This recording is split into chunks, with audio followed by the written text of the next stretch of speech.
You are listening to the Wildlife Photography Podcast with Rob Reed and Josh Galicki, bringing together the love of nature and photography. Episode 5, The Ethics of Wildlife Photography.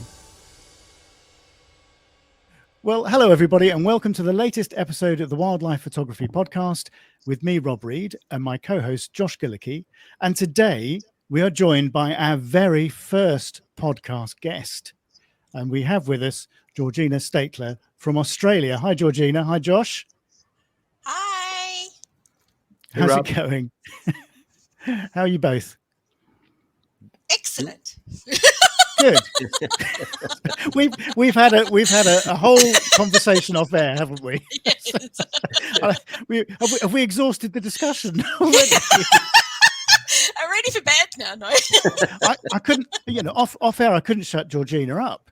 And now I can't get anything out of her. You told me to keep quiet while you're doing the intro, so I was like, "Intro's over, Georgina. You can say whatever you like now." Don't open Anyway. the floodgates. What we thought we'd talk about today, and we're not going to hold back actually, because we had this sort of discussion off air as to how far we should go with this podcast. But I think anything goes actually, and it's a discussion that I think we need to have. And we're going to talk about the ethics involved in wildlife photography, and focusing on sort of 2 or 3 sort of key areas, because Georgina, you're a real advocate, aren't you, of wildlife photography being done in an ethical and sustainable way, and from a point of view of actually wanting to educate people as to the impact that we can have as photographers if we're not careful. And I think that's what this podcast is all about today. Basically, that's what we sort of talked about off air. And as I said, I don't think we should be shy about holding back on the discussion. This might upset a few people, but as I said off air, I think it needs to be said. So why don't we start off by sort of just giving people a bit of a background over, your sort of ethical approach to photography, perhaps, and how it's sort of this sort of education, this ethical education, developed over your photographic career. Sure. It's one of those things that I came into bird photography, I think, as more a person who fell in love with birds and was volunteering with a conservation organisation rather than as a photographer per se. But I did love taking photos.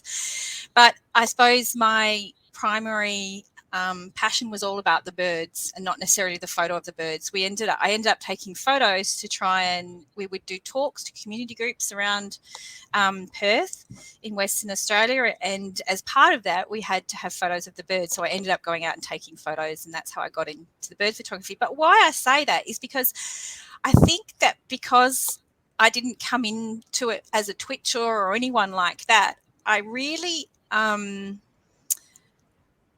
was focused on the birds as they were, and I didn't have any preconceived ideas about how you go about getting a photo. I just went out and I did it myself. And my approach is to let the birds come to me. I never chase birds. I also think that we need to change attitudes, and we need to say, it's a privilege, not a right, to get a photo of a bird.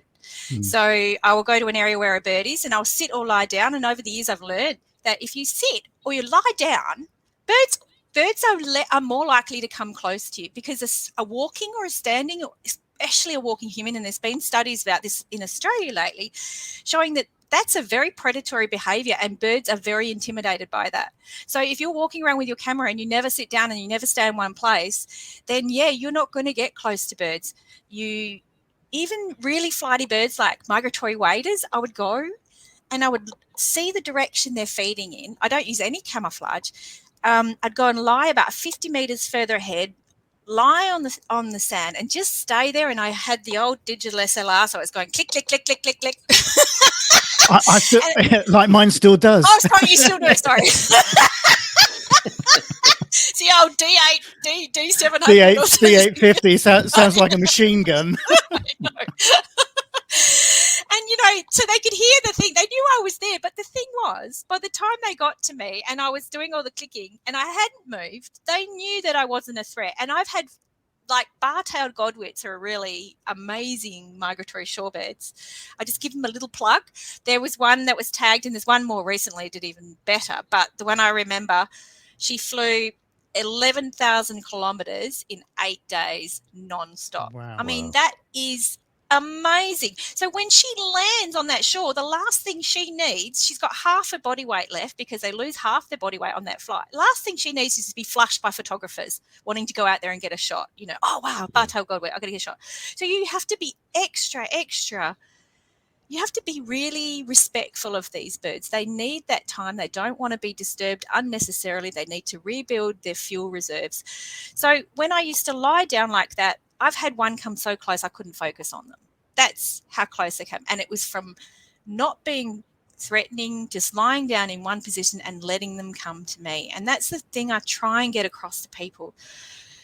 You don't use invasive techniques. Don't interfere with the natural behaviour of the bird, because when you're doing things like call playback, in effect what you're doing, if we take it out of the bird photography area and look at it as a normal person, that's an interference with the natural behaviour of that bird, because that bird's going about its business. It gets an artificial call, like, oh, yes, it's a recorded call, but it's still not natural because there's not another male bird.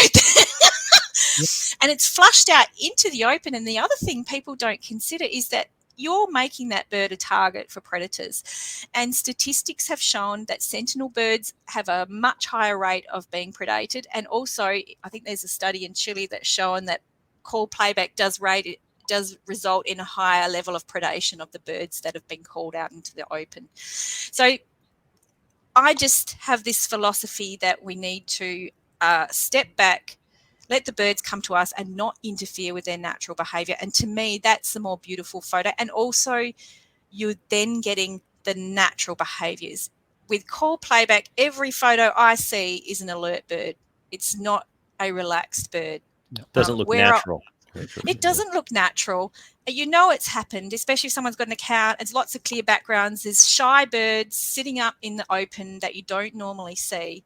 And they're calling, or they're really, their tail's up, their crest is erect. That bird's been stressed because it thinks there's a rival. Yeah. And, you know, my friend did a PhD on a very territorial bird down here, noisy scrub bird. She said to me one day, we were talking about it, she said, you know, birds are quite polite. She said they don't actually go into the other bird's territory that often. So I think it's a misunderstanding of nature to think that it's a natural thing to do. It might be natural. I mean, it is natural for another bird every now and then, but it doesn't happen that often in nature. And I've probably been talking too much now. No, sorry. Josh, do you think this has got something to do with, we were talking about it, you know, off air, but do you think this has something to do with sort of the impatience of people wanting to get this is what I think is really sad, because they're not, I call them the click and runs. So what they want to do is go out, play, get the bird, click, run on to the next bird. And that's not enjoying nature. I'm sorry. That's just getting a photo. If you truly love the bird and you really enjoy watching them, you want to see their natural behaviour. I want to see the way they feed and they run around on the branches, the way they preen each other, or like what made me think about the natural behaviours. I had these sandbathing grass wrens, and they were so adorable. And I thought, I've never seen a photo of that before. And I realised it's because grass wrens are really shy birds. And most of the photos you see in Australia of grass wrens, they've been called out into the open. So you see multiple individuals with their tails up, very alert, because they're looking out for an intruder. And that's really sad. Georgina, you mentioned callback, and it's interesting. A lot of folks consider callback something synonymous with songbird photography or small birds in the forest.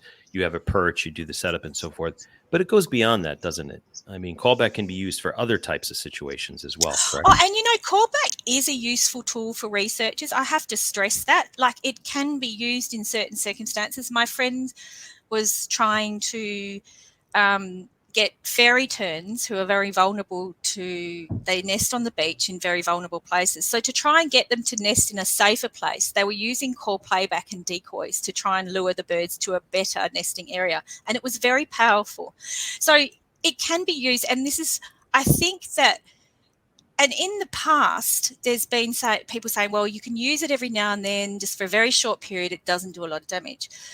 But I think where I want to, at my first starting point for me personally, it is an interference with the bird. It's a kind of harassment. Call it what you like. At the end of the day, it's harassment. It's like that kid at the zoo that bangs on the cage to make the animal look so you can take a photo. That's what you're actually doing. In the past, once every now and then, yeah, maybe you can argue that, okay, but I want people to look forward and to think about this in a sustainable way. And it is the current trajectory. It is completely unsustainable for recreational bird photography to have everybody out there using call playback, because the numbers of bird photographers have gone up astronomical. There's something like 10 million self-proclaimed, or 10% of the American population is a bird watcher now. Self-proclaimed bird. Yeah, it's phenomenal. It's 10% of the population. Yeah, that's huge. Where habitat is disappearing faster than it ever was. So the birds are being condensed into smaller areas. People are now posting locations of birds. So yes, you might play it once, but how do you know someone is not coming down and another 20 people that same month aren't coming to that same bird because they've heard there's this amazing bird there and playing it? And every single person in the world who has studied call playback, no matter what their views, will tell you that's a problem. That's a huge problem, because it can impact breeding behaviours. It actually changes the breeding behaviours of birds. That's a really serious thing to be doing. You know. I mean, I have to stress that. Yeah, I mean, I have to stress this isn't a witch hunt, is it? I mean, this is trying to point out to people, the reality of the situation, trying to there's a lot of people. And yeah, absolutely. And I want to make that clear. There's a lot of people who just have no idea there's even a problem, because they've been told by everyone else it's fine. And that's the issue, isn't it? I mean, if you have come into photography and you are shown that this is the way to do it, and how successful it can be at times, because I mean, I've done it. I've done it in the past, because I didn't know any better. But now take me as an example. Yeah, and I've had lots of people say to me, I didn't realise I've used it. And the great thing is people are changing. So I started harping on about this quite a few years ago. And you know what? People are changing. And even senior photographers are starting to say they don't do it anymore because they've realised. So it's really, really great. And I think people are starting to realise that the impact is having a big impact on birds, because there's not just a few people, there's like thousands of people out there now. Now, to give you an idea, you could have a really rare bird in the middle of Australia, and there's now guides that will tell you the exact location of that bird. They'll say, go 50 metres past this town, there's an old car, turn left at the old car, stop at the dead tree stump, and that's where the birds are. Well, so yeah, it might be in a remote location, but domestic travel, especially during COVID, was sky high, and there's a lot of people. So there's at least, I reckon there's a good possibility at least 100 people a year are going to that rare birds location in the middle of nowhere and using it. So that's having an impact. That's where we're at, and we've got to take collective responsibility. And we've got a situation now where a lot of the time, when you look at photos, you go, oh yeah, I know that place, or I know that nest. People recognise the bird. Yes. And the bird. Exactly. And they know exactly where it is and exactly where it's been taken, because there are 100 other pictures like it.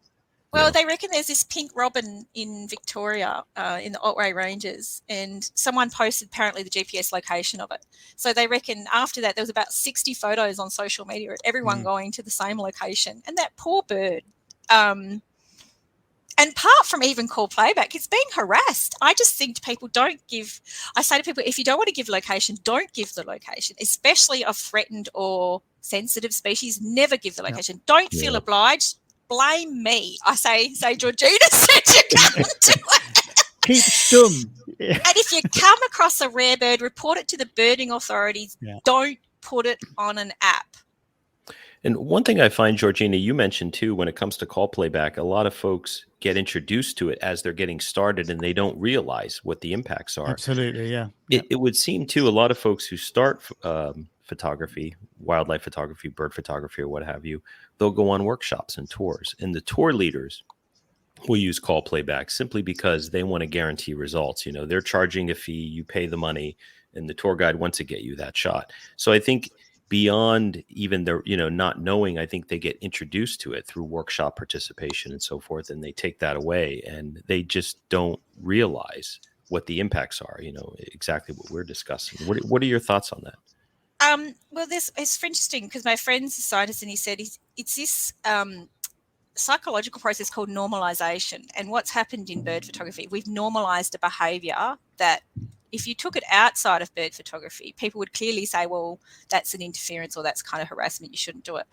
But it's got so common that people have stopped questioning it at all, and it's like in a different part of their brain. They've compartmentalized it, so they can be really good people, really ethical in every other way, but they just do this. And it does happen a lot on tour groups. I had one, and it concerns me. And I think one of the possibilities is that if people were really concerned that the tour industry, needed to do this, what you could do is license certain tour leaders who are trained how to use it specifically, and only given certain locations where the impact can be monitored on the population, and then you kind of had that, and that's even better for them, because if people want to see it, they have to go there. Otherwise, they're not allowed to use call playback at all. And that way, we're limiting it. We're studying those populations, we're monitoring. My preference is not to use it at all.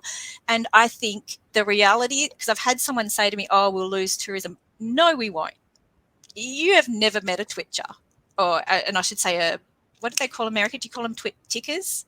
Do birders, but yeah, we say birders, but yeah. You're not going to lose. You met a birder, but they are obsessed. They fly I always 2,000 kilometres. In Australia, they'll fly 2,000 kilometres away because there's a rare bird has landed. Poor bird has gone off its flight route from Siberia and landed in Broome. They'll go to see it, tick it off their list, and then come back. They're going to go. Yeah. They don't. Yeah. Well, you put that situation in the UK and how small the UK is and the population of the UK, and you can see how intense that can be, because a lot of rare stuff turns up in the UK because of where it's positioned. And it's quite often places like Cornwall and the Isles of Scilly off the coast of, that sort of southwest tip of Cornwall. And then, on the other extreme, you've got Shetland, and these sort of islands are very often the first bits of land that rarities find. So and then the amount of people that flock to these places to see them, it's just incredible. My friend does that. She's still a bit of she's very ethical, but she'll go, and I said, I don't even want to see them because I feel bloody sorry for those birds. They're away from everything in their flock. I don't want to be another person. Like, can you imagine how intimidating it would be for all these humans to be suddenly looking in their direction? And people have this other fallacy that if you've got a long lens, it's okay, like with nesting birds. And I'm like, you think that they can't see this great big eye focused on them? I mean, they have better eyesight than we do. And actually, unless you've used a long lens, most people don't realize actually how close you need to get, even with a long lens. That's the other fallacy, is people with a long lens are still trying to get as physically as close as possible as they can to that bird. It's a myth that they stay 20 meters away. It's a complete myth. We're talking about mostly birds now, and call playback is huge in bird photography. And when it comes to nature photography, I grew up starting with birds and photographing birds. One thing I've learned as well, there's different types of wildlife photography that I feel, it's not even spoken about. But call playback is starting to get that dialogue, and you see it now across certain forms. But macro photography, for instance, as I've dove into macro photography the past couple of years, talk about a manipulated situation. You see so many images where you have the lighting, the spider is picked up, or whatever the insect, or it's placed on a mushroom. The level of manipulation that I found in macro photography, in my opinion, goes even well beyond bird photography or mammal. So there's certain segments where it's almost studio-like. It kind of blew my mind. It's true. Do you know, and what did they use, fishing line or something? Didn't we work out in one wild art potty, I think, that someone was using a dead insect? Butterfly, I think, right? Yeah. Well, and it's like, I think that insect's actually dead. You know? Well, the funny thing is with that particular shot, there was something about it that was really bugging me. I'm thinking, I It was know this upside down, species. wasn't it? Yeah. Yeah, I know this species, and there's something that's not right. Why isn't it? And it didn't click with me for ages until I thought, hang on a minute. I shouldn't be looking at the underwing here. I should be looking at the upper wing, or vice versa. I can't remember which way around it was now.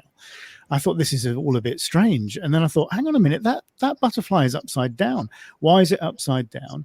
And then I knew there was no flash or anything like that involved. And I looked at the settings, and there's no way the image could have been taken with the shutter speed that was used and have the motion frozen as it was. So I worked out that it had to be a dead pinned specimen that somebody had put in a, that goes on.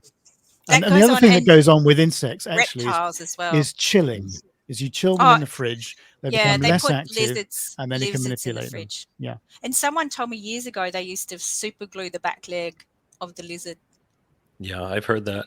Frogs as God. well, you know, in terms Oh my of sticking God, them. I can't. But just to go back to call playback quickly, I just remembered a couple of things like that people were surprised about is bats. They use them for bats too. They can use it for bats, and it's had to be banned by the Australian Bat Association, whatever their name is, because it was having a detrimental impact on bats playing the whatever that I would imagine is. so, because they use that as an echolocation, don't they, rather than just something that sort of stimulates a response, be it breeding or be it territorial or whatever. They're actually using it to navigate. So that in that sense, you'd actually think that's a lot and that's a lot more impactful. It's really interesting because I was reading an article and there was a quote by Isaac Pretorius. Is it Pretorius? He's a huge African photographer. And he was saying, with call playback with mammal, you don't know what impact that's having on lions and things. If people will use it with animals like that. And just because you don't get a response doesn't mean that, people say, oh, they've got call playback fatigue because the bird hasn't responded, or it's, but this will chill you to the core. We have a really endangered bird over here. And when we were going out to do surveys, they said, first of all, they were saying, don't tell bird watchers because we cannot have anyone knowing the location of these birds. We do not want, and I quote, they said, bird watchers and twitchers playing call playback and trampling the vegetation.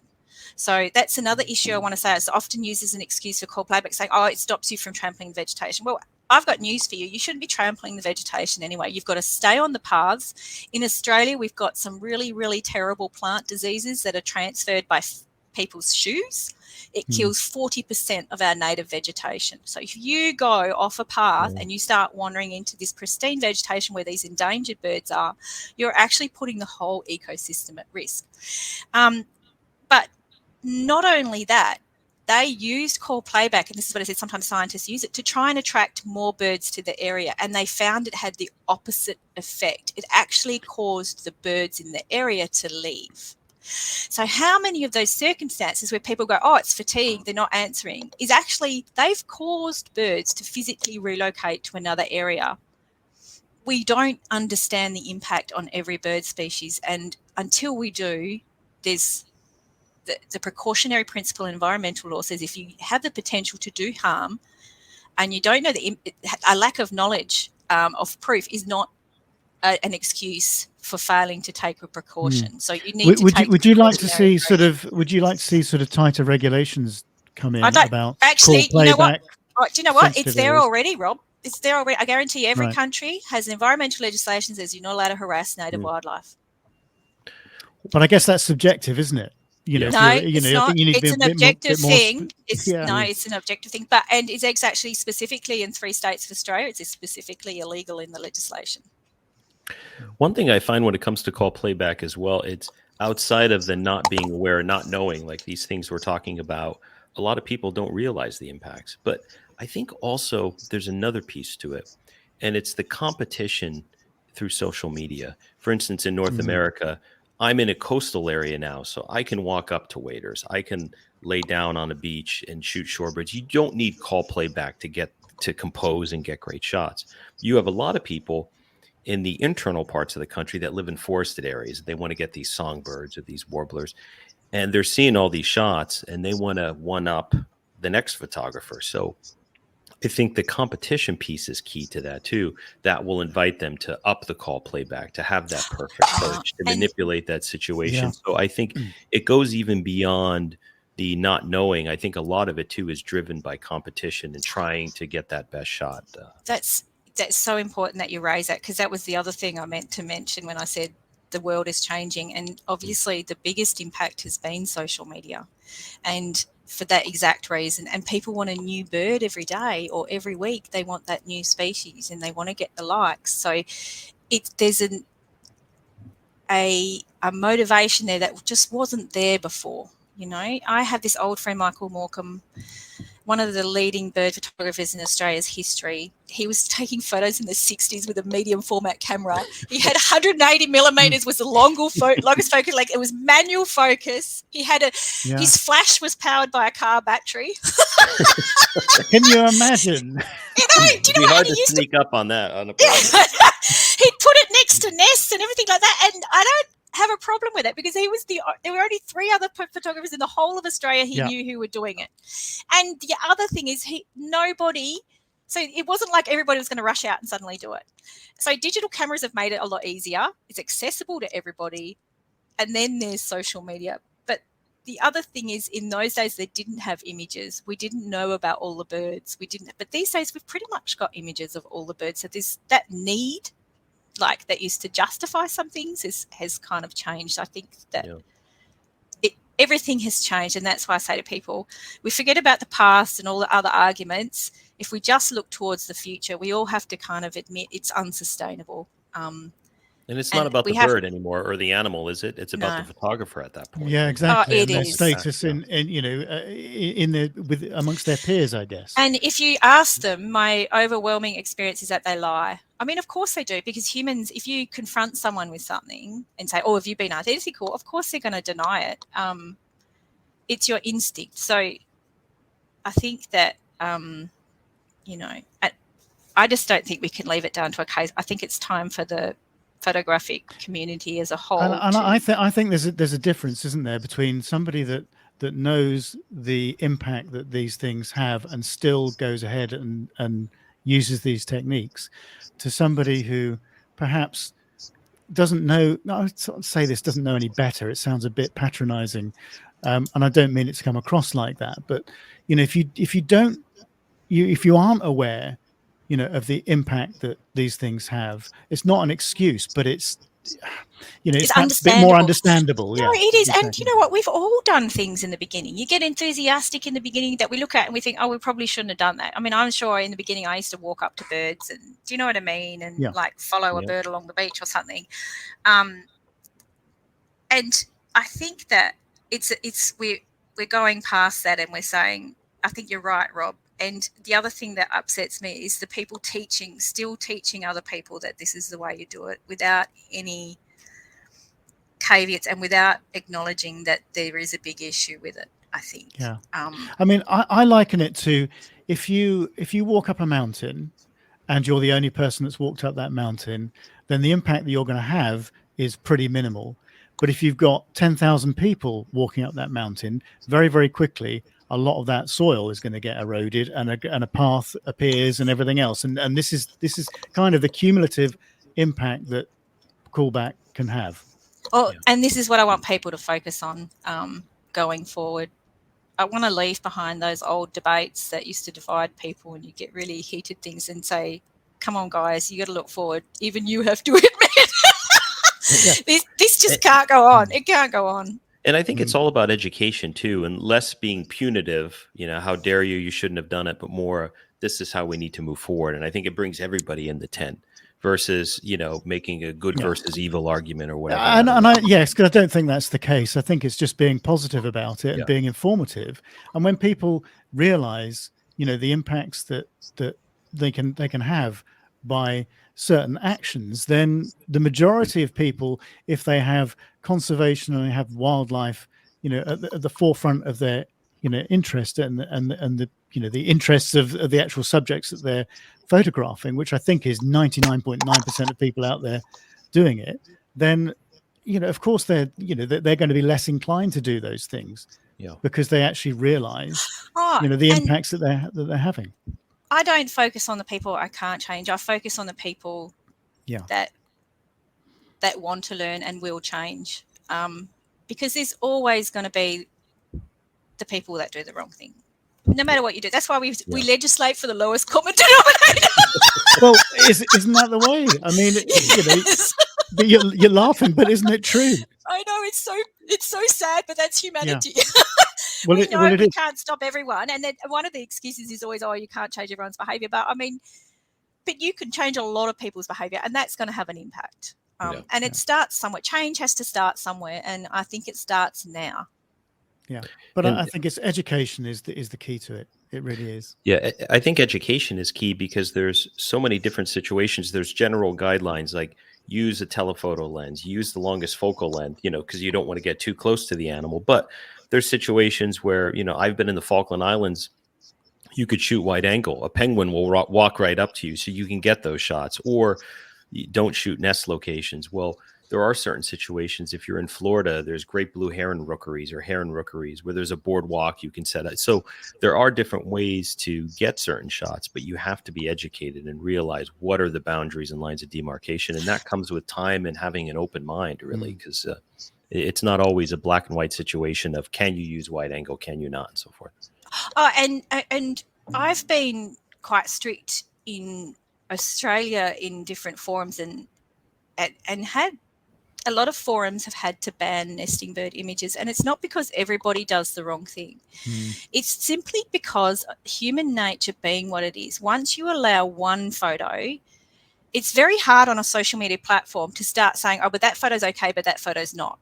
Because then people get upset and they're going, where's the line say? So sometimes you do get to the point where, yes, you have to be a bit autocratic and say, no, we're not going to have any, because the greater good, even though you can take photos that are okay, and they might be fine in an educational forum, like on a David Attenborough documentary or someone who's doing research or education about something.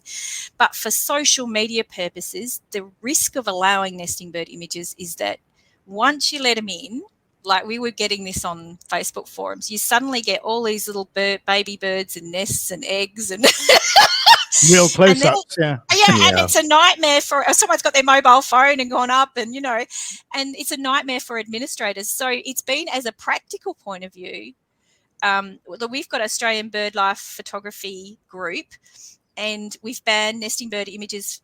We haven't banned them, but we don't post them publicly. So we say you can submit them. They go into the scientific library. They can be used for research and education, but we don't post them publicly, because we don't want to encourage people to think that it's okay, because it's a really, really sensitive time for birds. It's a very, very difficult thing to award an image in a competition. It's very, very...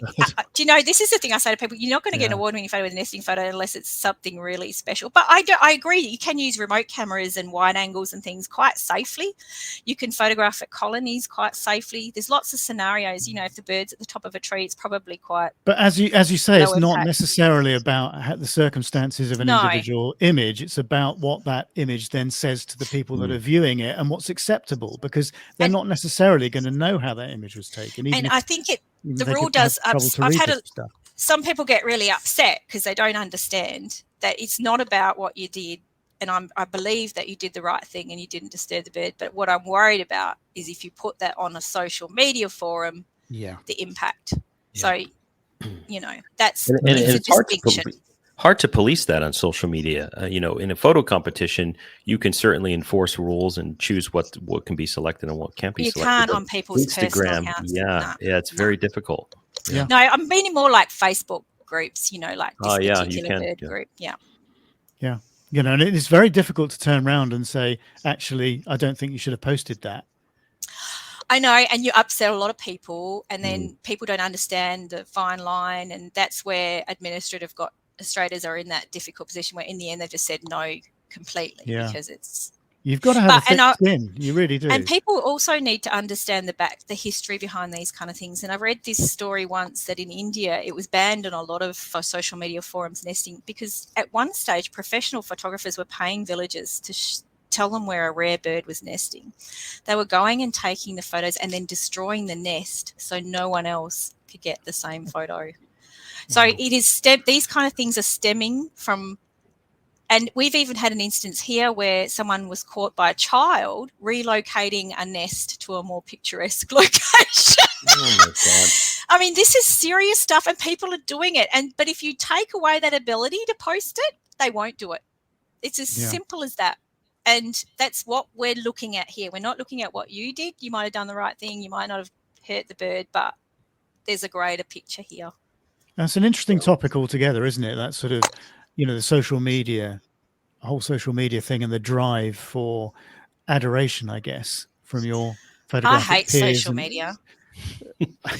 I've been off it for about 6 months, and I tell you, I've never been happier in my entire life. It hasn't done it hasn't done much for the world, has it, Georgina? It actually hasn't. And the funny thing was, I was only discussing this the other day with Jennifer, my partner, and we were talking about social media, and I said, you know what? Half of me I actually, over Twitter, obviously with Elon Musk and everything else, I actually deleted my personal Twitter account, because I just thought, no, I don't need it. I never use it. I don't like it. I don't like Twitter anyway as a platform. I just think it's very negative. And you just, I don't know, people, it's one of those platforms, I think, that really does attract the negative comment and people just trolling other people. I just don't like it as a platform. So I canceled my, deleted my account. And almost with Instagram as well, you just think, oh, yeah, there is some nice stuff on Instagram, but I do find it sometimes a little soulless, and it's you put images up there and it's, oh, how many likes did I get?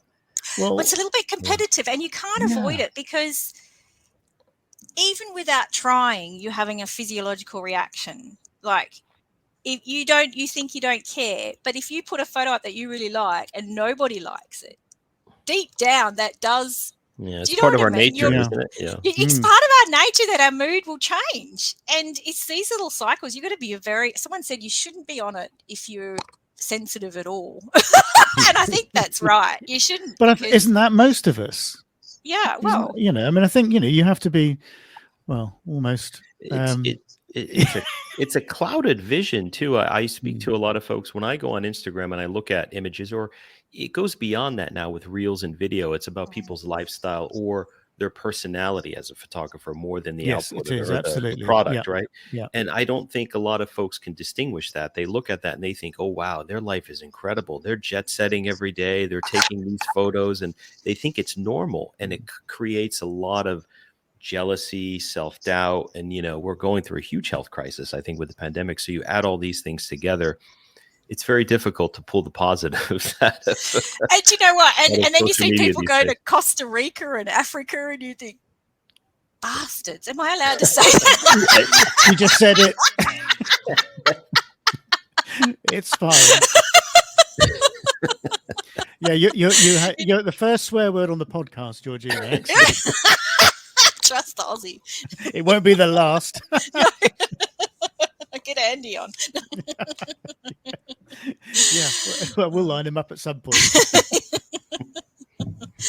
Yeah, doesn't that bring us on to another area actually as well, and that's sort of, you talking about Costa Rica and these sort of exotic locations, and that's one about baiting.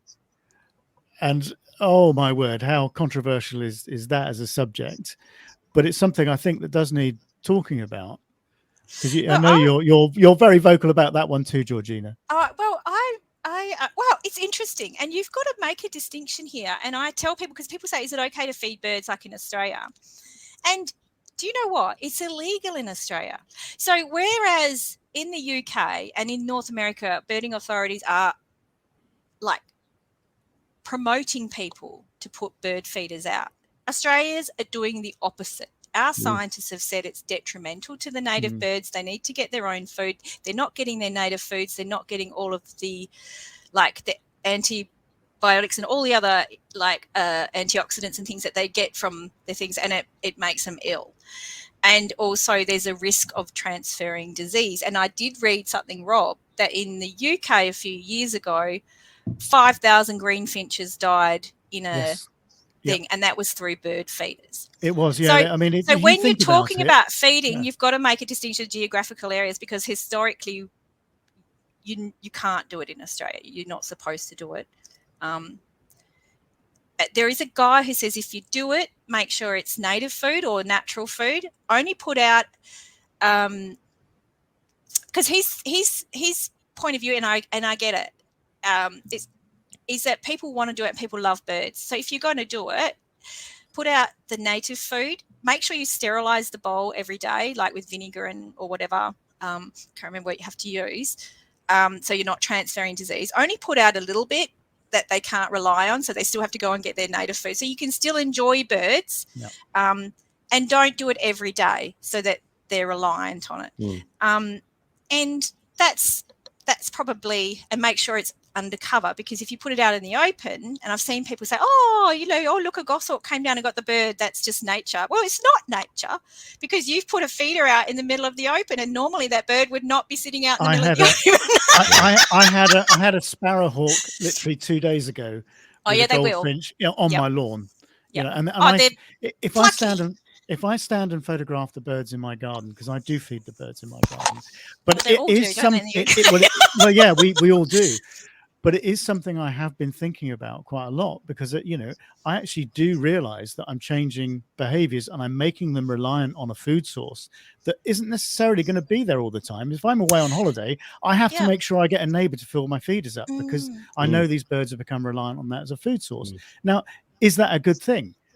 And what am I doing it for? I'm doing it because I like to see the birds in my garden. Well, you've got to take advice from your Yeah. birding authorities too. And if they're promoting it, then that's where the change has to come. They need to do the science and say, is this acceptable or isn't it?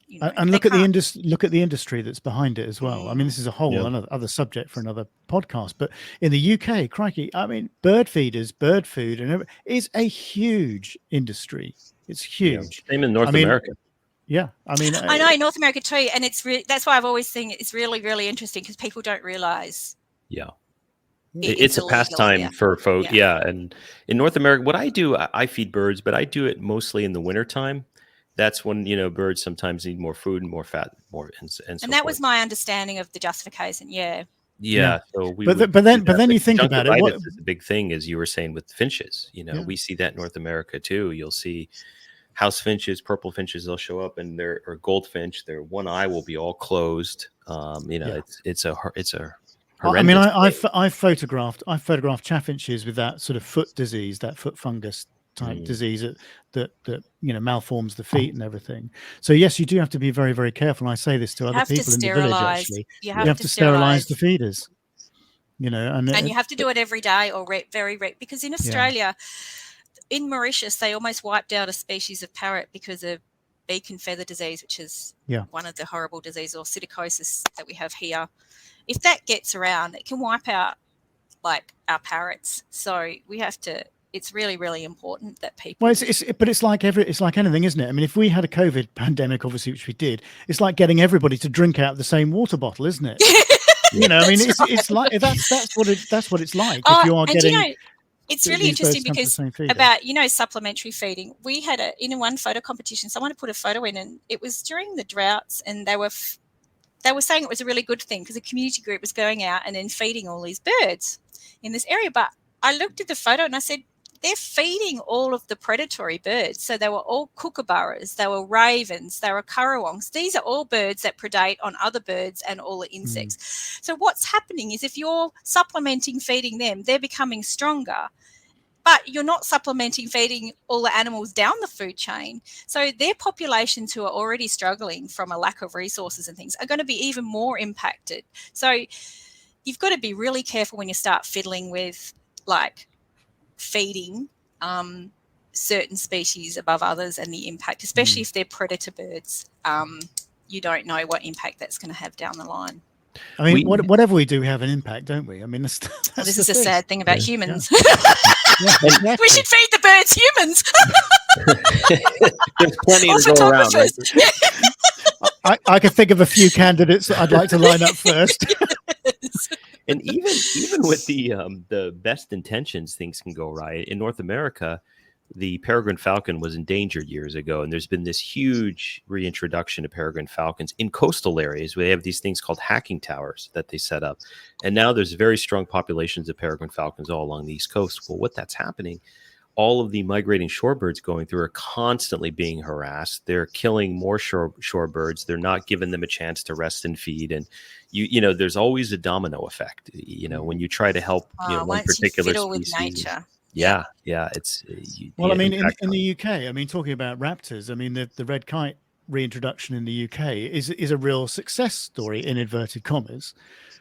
But then you go to these sort of areas there's one particularly famous one in the middle of Wales where they feed them. And of course, you know, at the same time every day, out comes a cartload of offal and everything else into a field.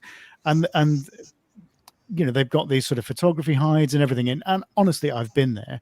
You wouldn't believe how many buzzards and red kites and things like ravens descend on this place just as soon as this like dinner bell goes. And literally, it's like Pavlov's dog. You know, they come in, and from nowhere, it's like a starling murmuration almost. From nowhere, they're in, and there are hundreds of them. And you just think, well, actually, those birds are they reliant on that food source? The answer to that is, you know, undoubtedly yes. So how do you then wean them off that and then stop that activity? Do you know what's a really good? Do you know what is a really good in between thing? And I thought, I don't have a problem. This is a really good thing to do. In Tasmania, is it Tasmania? I'm going to be careful here. Yeah, it's Tasmania. There's a place, and what they do is they relocate roadkill to an area, and they've got to hide. Now, I don't have a problem with that, because if the raptors come down and try and feed on that dead wallaby on the road, they could get hit. Vehicle strike is another big one for wedge-tail eagles. I mean, I've driven across the Nullarbor and I've seen 10 dead wedge-tail eagles that have been killed because they're feeding on a kangaroo that's on the road and people don't slow down. So I don't have a problem with relocating a roadkill that's already there and would be eaten to a safer area, and at the same time allowing photographers to photograph that. I think that's a more sustainable thing. So if there's no roadkill, it doesn't happen. Win-win, if you will, right, Georgina? I mean, you don't have I think so. I think that's the kind of thing. And with most of these things, there is a way of doing these activities without having the detrimental impacts that we're having, lack of compromise, if you like, where it is a win-win. One thing I find about baiting is it seems regional from my perspective. I'd like to get your thoughts on that, particularly in some spots in Europe. I know folks will go to certain hides. You get wolves, bears, wolverines, and all these things. In North America, it is not picked up. It's not a thing. If you have a picture of a wolf in Yellowstone, that's a big deal. You know, it's something that happens naturally. But I know folks will pay, and they'll go in blinds, and they must be feeding them. I mean, these, the wolves, the bears, all these things come. Oh, yeah. I mean, I think that, it's more prolific in specific areas. Because again, you get down to, this as being an industry where you almost have to guarantee the shot. Yeah.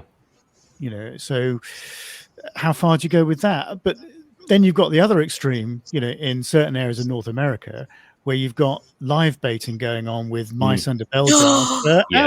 Do you think that's stopped? Has that stopped, or is it still going? It's still a big thing, yeah. And I'm like, how many suicidal mice go hopping across the top of the snow in front of a snowy white owl? And in some cases, it's they'll take like it's a toy mouse, it's a stuffed mouse on a string. And what they'll put it out, and they'll pull the string back. So it's making all that effort and it's still not getting a meal. Yeah. Oh my God, so that's going on too.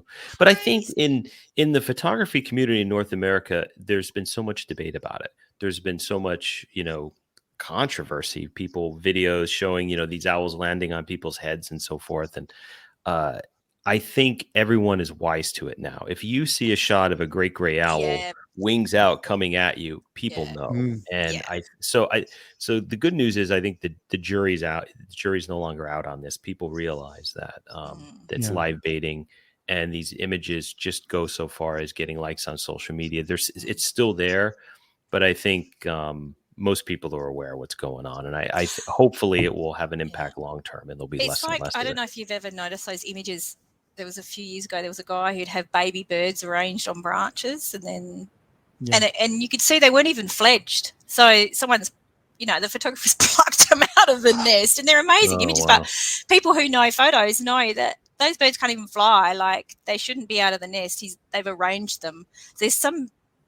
I think that people who do that, they do get popular in the short term, but ultimately, people must realise. And how do they maintain that without keep doing like really bad things like that? And sooner or later, people are going to twig. They do it with starlings, I heard, actually. Because they're not protected in North America. Starlings, house sparrows, because they're introduced. So I think those types of birds are used for, and it's not. I think maybe it's less for owls and different types of raptors. So it's trying to get diversity. But again, I think when you have a raptor coming straight at you with the talons out, I mean, most people know, but a lot of people don't. Especially on social media. But then you can have these situations where feeding birds has had a really positive impact on their population. I'm thinking, for example, like Dalmatian pelican on Lake Kokini, where that's become a real industry, and the fishermen are looking after them and feeding them, and the population has done really well because of it. And the photographers have come and photographed them, and everybody's seen those images, and they want to go and they want to take those pictures. That's had you could argue that's had a very positive impact on that population, which is a good thing. I often think that about Ecuador and places like that too. It's like a lot of these rainforest places, yes, they're feeding the hummingbirds or something, and the parrots, but we'll get onto that. We'll get onto hummingbirds in a minute. I know, but I'm always reticent to make a comment because I don't know the situation, and I suspect that the money is what's saving a lot of those forests. But let's be brutally honest, they're going to be cleared. Yep.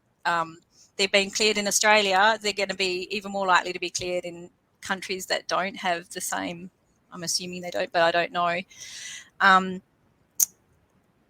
So you still have to be practical as well. And until there's other alternatives, if tourism is saving that area, then. Well, let's hark back to the winning image of Wild Art last year and the whale shark, and the locals actually feeding those whale sharks because the photographers and the public are coming to see them and swim with them. And there are some very strict regulations surrounding that, like you're not allowed to touch them and this, that, and the other.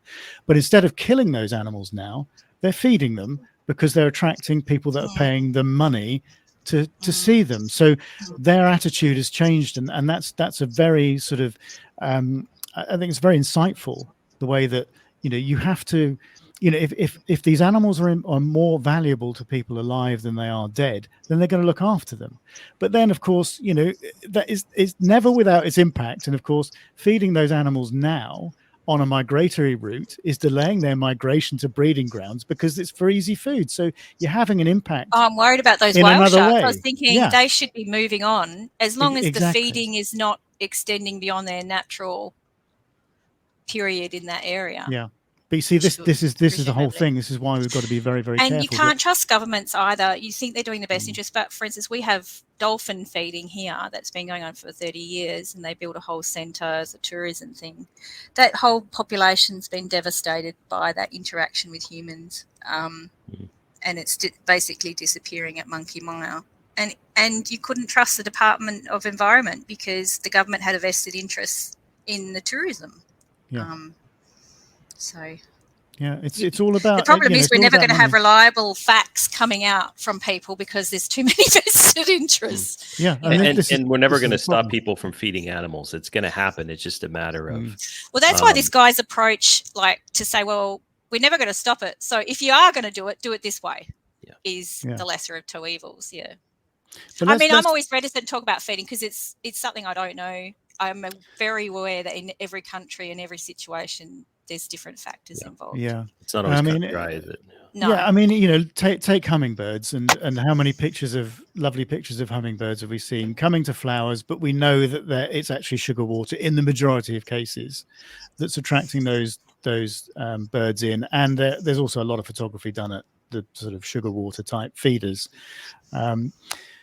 But studies have shown that actually where that takes place, and those birds, we're going back to supplementing diets and birds taking the easy option over feeding by going to feeders rather than perhaps flowers to get the nectar, because it's just an easier option. And this is what wildlife's going to do, isn't it? I mean, this is what we'd all do.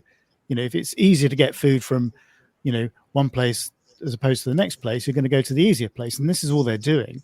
But by concentrating them in an area and making them not reliant, but attracting them in with the sugar water, their main sort of purpose is pollination of native plants. But it's shown that in areas of feeders, the pollination rates of plants have gone down because there isn't so much feeding happening, natural feeding from the hummingbirds, because they're all gravitating towards the easier feeders. I mean, it's understandable, but it does have an impact. So we've got to be very, very mindful, of what we do, in any of these situations. I mean, feeding is, as you say, is such a difficult area. Sugar water would be, imagine, we all know how bad soft drinks are for humans. And imagine the difference between that little tiny bird having pure sugar water versus pollen or nectar, which is packed full of nutrients. So it's not just about whatever the sweetener is that nature uses. It's also about all these other amazing things that bird has evolved to need in order to be a healthy bird. So the birds look fine when they leave the feeder, but you don't know what impact it's having on its lifetime or its health, a few months down the track or a year down the track. And that's the problem. Yeah.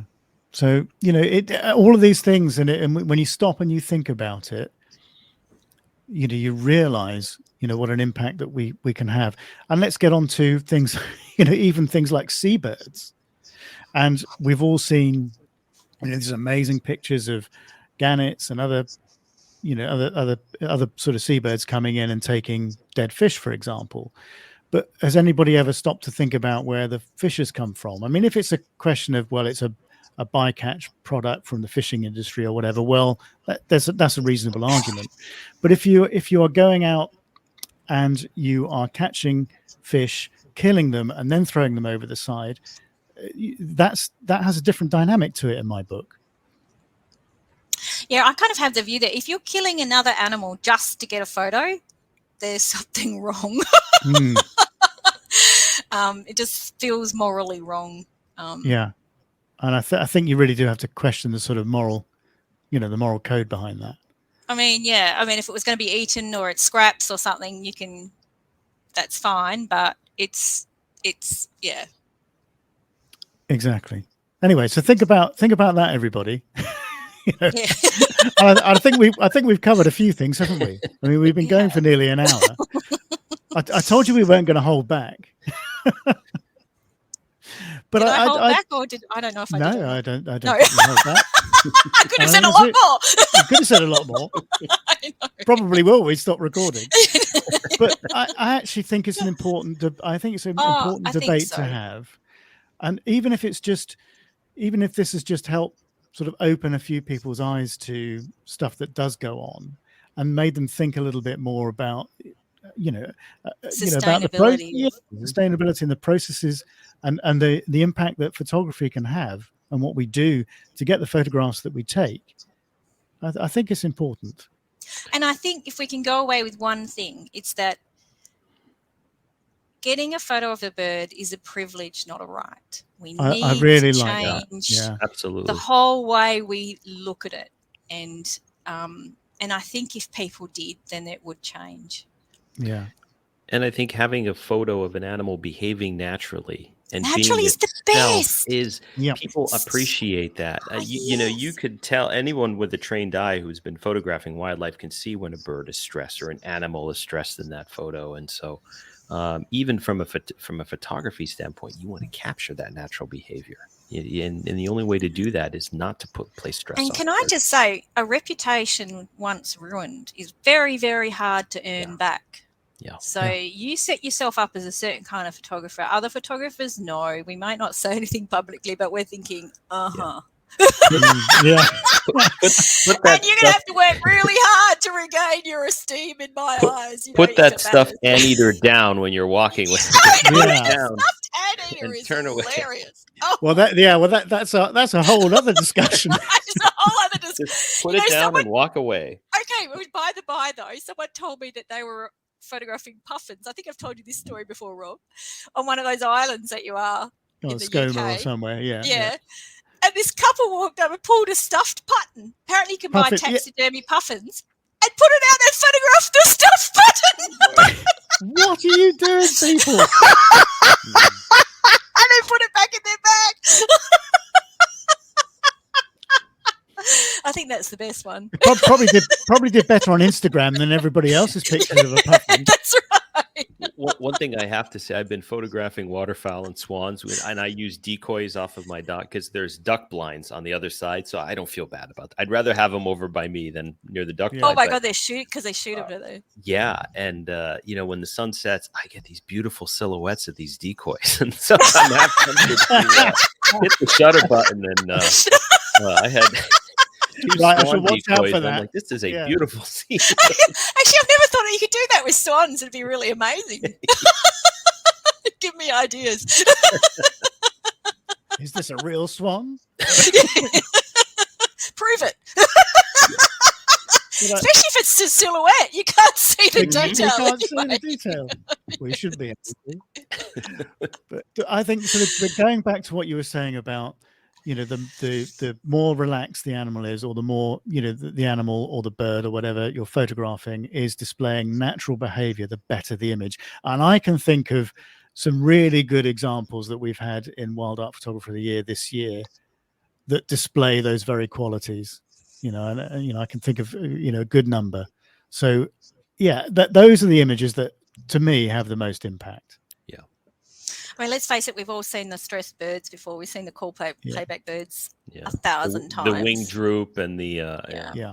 And one thing that bothers me too with a lot of photographers when it comes to ethics, they'll be ethical to get the shot. So you'll crawl up, you won't disturb, whether it's the shorebird or whatever the bird is. You get that shot, and then I've seen so many people. Okay, I have the shot. All right, well, I'm just going to stand up now. We stand up. And Yeah. walk away and disturb everything. And you creep in so silently, and then it's the shot. You have the shot. It was It's a great sequence. actually- and Well, let me get. I'm up glad and you said stomp that, through. because when I talked about the waiter that I got, I wait until they keep moving on to after I've got the shot, and then when they're far enough away, I get up and walk away. Or quite often raptors fly overhead and they all get flushed anyway, so then you can get up. But yeah, it's true. I've seen that too. Yeah. It is. Yeah. Oh no, the worst thing is when you've got a yoga mat and then they get up to like pick up the yoga mat. And they shake and the it. whole flock just goes. Yeah. My friend did that one day. And she goes, I didn't do that. And I said, yes, you did. you just scared off 200 birds in one go. Yeah. Oh dear. Oh, well, either that or you have a pack of dogs that do it for you. Well, I told you that story last time. I think was in Wales when I was photographing some oyster catchers. I was waiting for this group of oyster catchers, and the sea was bringing them close. The incoming tide was bringing them closer and closer to me. So I'd been there for like half an hour. I'm thinking, and the light was great, and there were some nice crashing waves behind them, and I'm thinking, this is going to be brilliant. Then along come our furry friends, for people just walking them, and off they went. And it's like, we're really sorry. What was it you were photographing? I said, well, those things that are flying over there. Oh, that's happened to me so often. We could do a whole episode on dogs, I can tell you. Yeah. Because I go out Yeah. with my dog, but she's on a lead. And she's not Well, we allowed ought chase to. birds. We ought to do, because you should, if you, and everybody knows I'm a dog owner. I mean, Mhm. my dog was sat on my lap, wasn't she, when we first sort of got online and started chatting? She was having nice. But, I think, you have a responsibility if you own a dog, around Absolutely. wildlife. But anyway, there we go. It's another discussion. I think we've been going for over an hour, so let's sort of wrap that up. Where we are, I think, and we can save a deeper discussion for perhaps another day. But Georgina, thank you very much for coming on and and being so what's the word, vocal, talking about playback. I think it's in my genes. You can't shut us up. And why would you want to? Predisposed. No, I think like everything, this is a discussion that needs to be had. And as I said, I did say we weren't going to hold back, and I'm glad. And nothing riles me more than people telling me this is the way it's done. Yeah. If I have to have Love. an independent view, and if it particularly when they say love at the end of it. love, But Yeah. have you ever had that? Okay, we can talk about another episode with elderly men walking up to you when you're a female photographer saying, "Love, you're shooting in the wrong direction." I don't know. I've never been a female photographer, Georgina. Put a skirt on and have a go and see how it happens. I think the beard kind of, gives it away. Oh yeah, that would be creepy. No. Yeah. You might be beaten up, actually. On that note, Yeah, sorry. let's wrap it up. So thanks very much. It's been a real pleasure having you on and having that infectious laugh while we've been talking about such a serious subject. So thank you very much, Josh. Thanks for your time and for the input as always. And Yeah, absolutely.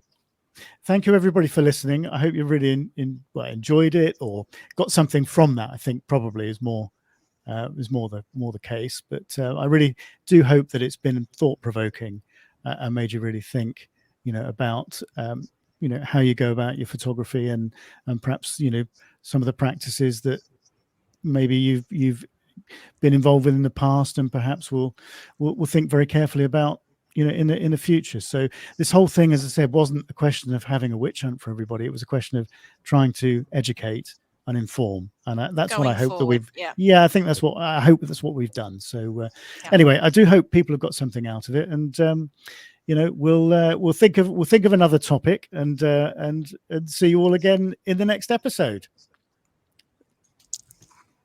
Oh, you can't see me, can you? Georgina and Josh are sat there waving everybody, and I was waiting for the verbal bye. Anyway, bye everybody. Bye. Thanks, Georgina. Bye.